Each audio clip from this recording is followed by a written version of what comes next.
பேர் என்ன மேம்? தேவி பிரியா. தேவி பிரியா. என்ன அவார்ட் கிடைச்சிருக்கு மேம்? நான் வந்து வேலைச்சேரியில் பார்த்தீங்கன்னா நிறையா விமன்ஸ் லேடிஸ் ஹாஸ்டல் வச்சுருக்கேன்.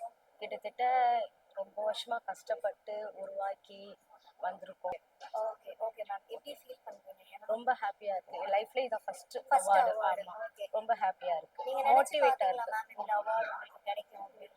இல்லை, ஆக்சுவலாக செலக்ட் ஆனது சரி ஓகே, ஏதோ கூப்பிட்றாங்க சரி ஓகேன்னு பார்த்தா லாஸ்ட்டில் வந்து செலக்ட் ஆனதுக்கு ரொம்ப ஹாப்பியாக இருக்குது. ஹாப்பியா? அதுவும் நளினி மேம் கிட்ட வந்து இன்னும் ரொம்ப பெரிய ஹாப்பி. சந்தோஷம். ஆமாம், யார் இந்த இடத்துல நீங்க வந்து தேங்க் பண்ணணும்னு நினைக்கிறீங்க மேம்? முக்கியமாக எங்கள் ஹஸ்பண்ட் தான். உங்க ஹஸ்பண்ட். உங்க ஆமா. வெற்றிக்கு பின்னால அவர் full ஆ தான் உங்க husband என்னோட தான். பேக் போனே அவர் தான். அதனால அவர் தான். நீங்க சின்ன வயசுல இருந்து ஒரு ட்ரீம் வச்சிருப்பீங்களா? ஏன்னா நிறைய பேருக்கு தெரியும் பெண்கள்னா வந்து அந்த அளவுக்கு வெளில விட மாட்டாங்க.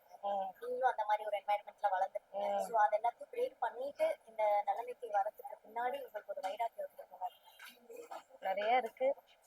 நிறைய இடத்துல அவமானம், இழப்பு, அதெல்லாம் பார்த்துட்டு எப்படியாச்சும் நானும் சாதிக்கணும் விமனா இருக்கு அப்படி வந்து தான் இருக்கேன். Thank you so much. தேங்க்யூ.